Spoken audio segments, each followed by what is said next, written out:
And that is why I stand here today to declare that I am a candidate for President of the United States of America. Elizabeth Warren kicks off her presidential campaign with Aretha Franklin's Respect. What President Trump's campaign manager has to say about her announcement.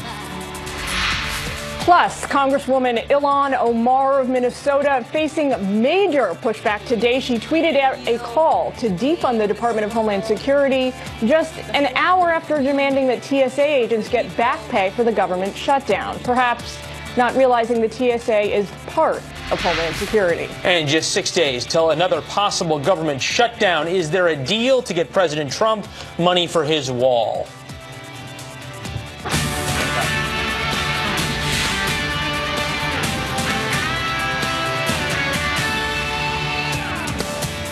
We're probably going to be saying this a lot on Saturdays during presidential announcements. Nice to be in the studio rather than out in the cold. It was about 20 degrees in Massachusetts for Elizabeth Warren's announcement. I'm Leland Vitterts. And I am Jillian Turner. Thanks for joining us. Elizabeth Warren's speech lasted just about 40 minutes, a touch over in Lawrence, Massachusetts. That's where we find our Molly Line, who is on the ground and still braving the cold. Now, you've moved to the shade, Molly. Is it even chillier there? Well, I didn't move. I think the sun moved, unfortunately. I would love to stay in the sunshine.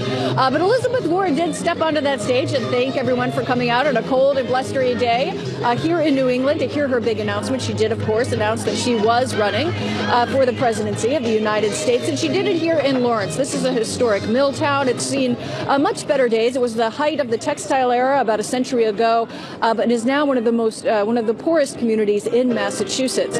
Also struggling amongst the opioid epidemic. Her aim today was to pay homage to those workers of the past that helped to build this city and this nation, but also to fight for the middle class today, for Americans, and getting a fair deal. Today, millions and millions and millions of American families are also struggling to survive in a system that's been rigged by the wealthy and the well-connected. Lawrence is an interesting choice on the part of Elizabeth Warren. It's been in the political crosshairs recently, heavily criticized by Republican governors to the north, as well as law enforcement and prosecutors, as a clearinghouse for illegal drugs pouring into New Hampshire and Maine. Predominantly Hispanic, the city declared itself a sanctuary city in 2015 and sued the Trump administration in 2017 to block an executive order cutting off federal funding with municipalities that didn't cooperate with immigration officials. So it has seen itself kind of in the political battlegrounds. Senator Warren also took a swipe directly at the president. Because the man in the White House is not the cause of what is broken. He is just the latest and most extreme symptom of what's gone wrong in America. A product of a rigged system that props up the rich and powerful and kicks dirt on everyone else. She really hit a wide variety of topics, from criminal justice reform to equal justice. She hit Wall Street, climate change, childcare, Medicare. She talked about corporations having too much power. That's something she talks about a lot. She struck out against the Trump administration, particularly on the issue of corruption, calling it the most corrupt in living memory. She said corruption is a cancer in our democracy, touting her own anti-corruption legislation. She called for real structural change in the way the government works, and about changing the rules for how the government works to make it work for everyone.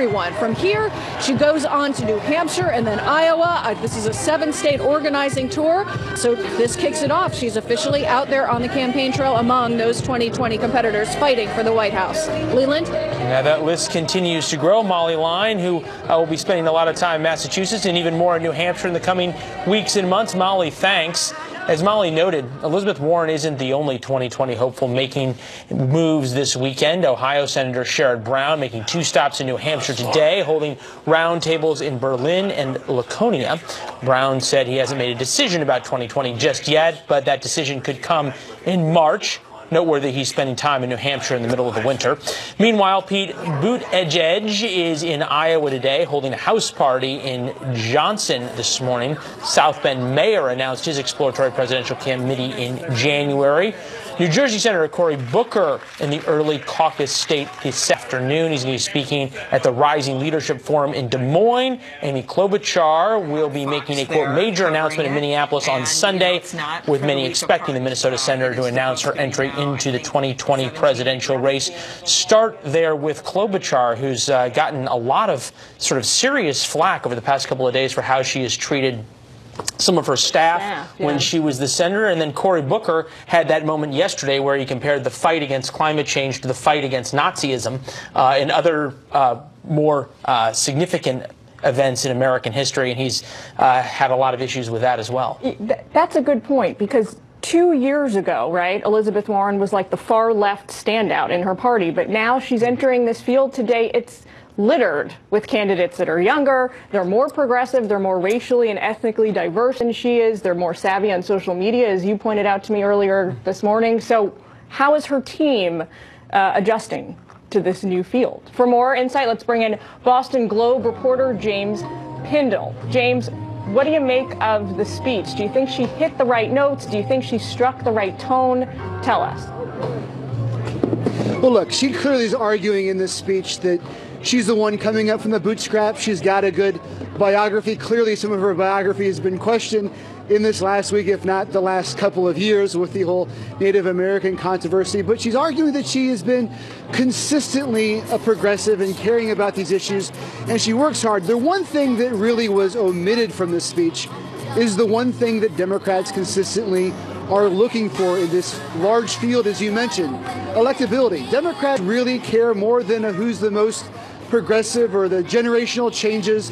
They want to know who's going to beat Donald Trump. And in her announcement speech today, she didn't address that at all. And it's actually one of the knocks on her. You know, her win over Scott Brown here in 2012 was not very big. She obviously had a pretty big election last time, but it wasn't the biggest in the state in November. And now Democrats aren't so much bothered by the Native American claims of her ancestry, but they are bothered by what they consider to be tactical mistakes. And they're worried about what does this actually mean for her in a general election matchup against Donald Trump. James, do you have to slice that with a little bit more nuance when you say Democrats are worried about electability? At least the groups of progressive Democrats, and I'm thinking the younger organizing group a la the Bernie Bros of 2016 who are looking for a home, they seem to be more worried simply about how progressive you are, how radical you are, how much you punch back. I haven't heard a lot of discussions among that group about electability as much as I do from the donor class, from more middle-of-the-road members of the Democratic caucus in the House, from more centrist Democrats in the Senate, worried about the electability issue. I think what you're actually grabbing onto is the idea that electability this time is totally not defined. And from the Bernie wing, I think we've heard time and time again the chant that Bernie would have won and Hillary did not. So I think the argument of why people should be elected, what they can do, even if they're going to come at it from a more progressive or from the left side, at least they're making an argument as to why they think they can appeal to either more minority groups that can bring out a turnout. Julian Castro, obviously, is making the argument as a Latino and as someone who's trying to run from the left. But Elizabeth Warren right now is not making any argument beyond that she will just fight, and she will fight consistently. Yeah, we kept hearing her compare the fight today to the fight for civil rights, the fight for women's suffrage, the fight against slavery. You got a lot of time on the road, my friend. Stay warm, stay healthy, and we appreciate your insights. Thanks for having me. Good to see you. Jillian? Making a hard turn now to foreign policy, the Wall Street Journal reporting the U.S. military is preparing to withdraw all of its troops from Syria by the end of April. But top military officials and U.S. allies in Syria have voiced concern that this could spark a resurgence of ISIS in the region. For more insight, let's bring in retired four-star general and Fox News senior strategic analyst, General Jack Keane. General, we're getting two competing narratives about ISIS right now. One, they've got hardly any territory left inside Syria, but on the other hand, we're hearing they're regrouping, maybe faster than ever, in Iraq, and they're poised for maybe a big resurgence. Which of these is the overriding truth here? Well, the overriding truth is that we've had a tendency to underestimate our radical Islamists, Al-Qaeda and ISIS, going all the way back to the 90s. and we're doing it here. This is an organization, the fastest growing terrorist organization in the history of the world. They went from several hundred fighters to almost 40,000. They invaded a country, took control of it. They have been preparing for some time what I call the phase 2 that they're in. They knew they were going to lose that territory when the United States committed to take it away from them. So for some time now, they've been organizing and preparing to put their efforts into a terrorist network in Iraq. 15 assassinations a month right now in Iraq. Multiple episodes of vehicle bombing and suicide bombing on a regular basis. And they're preparing for that in Syria. There's close to 30,000 of them left because they did not fight to the death in Mosul, in Ramadi, or even in Raqqa. Certainly many were killed, but they preserved a number of these forces, virtually half, for this phase that they're in now. So nearly 30,000 ISIS fighters left. Is now the time to withdraw U.S. forces, to get everybody out of there by mid-March, maybe April? No, absolutely not. The issues certainly are that ISIS will operate in eastern Syria. They will certainly try to take control of the oil fields that are in eastern Syria. They will gain control of those oil fields. 70% of the oil in Syria is in eastern Syria. If we pull away, we give that to them, and the Iranians will also influence that. And that is a huge mistake. The fact is that ISIS, to tamp them down, we have to put pressure on them, just like we're doing against the Al-Qaeda, Jillian, in Yemen, against the Al-Qaeda in Eastern Africa, as we're doing in Libya right now with several hundred of our fighters there, keeping the pressure on. This is about keeping the pressure. How do you square that with President Trump's decision to withdraw American troops from inside Syria? Well, I don't agree with that decision. You don't? No, not at all. I don't. What it'll do is it'll permit ISIS to resurge in 6 months to 12 months, worst case, and also begin to retake territory. And who is saying that? None other than the commander of our forces in Central Command, General Votel, is saying. General Votel is the general who said during testimony last week that President Trump nor no one from the White House had consulted with him in advance about the decision to withdraw from Syria. So if the president's not listening to his top-tier generals who are on the ground, who's he listening to about these issues? Well, he probably knew General Votel's position. I'll give him credit for that. The president has also said he wants to condition this withdrawal on, one, protecting the Kurds, and we haven't put in place yet the buffer zone, and that's certainly critical, and two, making certain that ISIS does not reemerge, and three, not permitting the Iranians to get this oil field and establish a land bridge. What is really crucial in my mind, Jillian, is not the 2,200. We can probably reduce those forces. Those are the number of forces we have in eastern Syria. We can probably cut that back. What's really crucial is the control of the airspace in eastern Syria. And that doesn't require a lot of people on the ground to do it, but it requires some, because it's not going to be effective if you can't direct it from the ground. So hopefully the military will keep those air forces in place, the air defenses that are there now. Maybe they'll add more. This is all that about would be the answer. U.S. air power, British air power, and French air power primarily, strike fighter aircraft, precision bombing directed from the ground. General, thank you as always for your strategic analysis today. You always make us smarter. Good talking to you, Jillian. All right, we're less than a week away from another government shutdown unless negotiators come up with a border security deal. Centrists from both sides of the aisle, you heard that last hour, say there are options, but the president's willingness to sign a deal that makes it through Congress remains a big question. Garrett Tenney live on the North Lawn of the White House with more on this. Hi, Garrett. Hey, Leland. So step one is getting this conference committee to reach an agreement on border security funding. And there is some optimism that is going to happen. Step two, though, is having a deal that President Trump will actually sign, and there is still a lot of uncertainty about that. And that is largely because Fox is told no matter what deal that they come up with, it will not include the full $5.7 billion for a physical barrier that the president has been demanding. Instead, we're told the number will likely be less than half of that, somewhere above $1.3 billion, and possibly topping out at $1.6 billion, with only part of that going to a barrier. In exchange, we're told Democrats want to add restrictions to how the money can be spent and limit the number of beds under the jurisdiction of ICE. Here's House Minority Leader Kevin McCarthy talking about the negotiations on Friday. I can't say what the president will and will not do, but in my conversation with the president, I know he wants us to find a legislative solution. He wants us to work on this, and I have heard some positive talk. I just have not seen the actions on the Democrat side. At this point, though, the White House isn't entirely convinced that Congress is much closer to a deal that the president can support. I wouldn't say that. Listen, our staffs here are in constant contact with folks in the conference committee. We expect them to do their jobs and put forth a package that actually protects the American people, keeps the government open and funds it at responsible levels. It's all a time crunch at this point, and they've got to come to a solution that actually does what they promised they would do, which is protect the American people. We expect no less. This weekend, acting White House Chief of Staff Mick Mulvaney is hosting a group of Republicans and Democrats for a retreat at Camp David. And we're told that the border security negotiations will not be a focus of those discussions, but that it will certainly come up. Leland.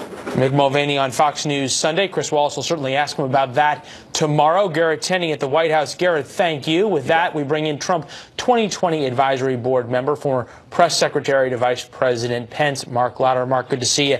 Rule number one of Trumpism, he always declares victory, no matter what happens almost. How much money does he need for fencing, barriers, something that looks big on the southern border to declare victory? Well, I think any funding that provides construction of new barrier is a victory, but I think we also any number. I also think we need to look beyond just this one negotiation and this one budget. There will be other budgets, there will be other bills, there will be other opportunities for him to continue to expand that. So if this is a down payment, according to what we're seeing coming out, of the reporting on the Compromise Committee, then you take that, you get started, and you go back for more later. Boy, the master negotiator after 2 years only gets a down payment? Well, we'll see how this compromise comes out. Remember, the president still has the executive It's not going to get $25 billion for the wall. We know the compromise isn't going to get you that. It's not going to get that, but we know because he's asked for 5.7. Okay. So even if we take a portion of that and he agrees to that, and obviously we'll let the White House negotiate and speak officially on that. But if he accepts something, he still has other options available to him to continue construction in whether it's future negotiations, future budgets. So you're leaving opening the possibility for the White House that they're going to take the money from Congress and declare a national emergency? I'm not saying that. I'm not saying what the president will do. I'm saying he still has options, and there are still future budgets to be negotiated. There are still future opportunities. Don't underestimate his ability to get this done. Do you worry that in 2020 he's going to have to explain why there's not the wall he promised and Mexico's not paying for it? I think the biggest thing he'll be able to say is that we need more people in more Republicans in the United States Senate and more Republicans in the House so we can get it done. One of the reasons why the House never did it when they had control was because you weren't going to get the then 8 or 9 votes you needed from Democrats in the Senate. So I think there's the other reason was that House Republicans couldn't agree on things anyway. But you also had the knowledge that they were not going to get that through the Senate. So there's an opportunity there. It could be a very strong campaign platform for him to say that we need to continue strong Republican leaders in Congress to go get this done. As you are watching the 2020 field sort of shape up, and we're seeing the beginning of the opening statements. We just saw Elizabeth Warren for 40-plus minutes in Massachusetts. Fair to say that the farther left the field goes, the better it is for President Trump? I think the farther left they go, the more they're going to alienate the middle. And there are so many people, even some who are independent or maybe just left of center, who are not going to go on board with socialism. And what we have seen so far is each one of these candidates is trying to race each other to the extreme left, to radical ideas that are just not in line with what the American people want. So the president's going to have the results and success that he can campaign on versus socialism, taking away your health care. Those kinds of things are just not going to resonate with the American people. So those are the battle lines. Socialism, saying that the left wants late-term abortion. What's the third? the economy and keep it going. I mean, one of the strongest economies we've had in recent memory. Why would you want to go back when paychecks are going up, jobs are going up, and each month we find more and more companies that are adding hundreds of thousands of jobs in our country? Well, fair to say that's a different narrative than you hear from Elizabeth Warren on the stump. A debate to have over the next couple of years. Mark, good to see you as always. Appreciate you on a Saturday. Jillian? Coming up, calls for Virginia's lieutenant governor to resign are growing as a second woman has now come forward with accusations against him. Ellison Barber is in Richmond, Virginia. Ellison? Yeah, Jillian, that's right. Calls for the lieutenant governor are increasing, and we are also hearing now from the governor for the first time since that racist yearbook photo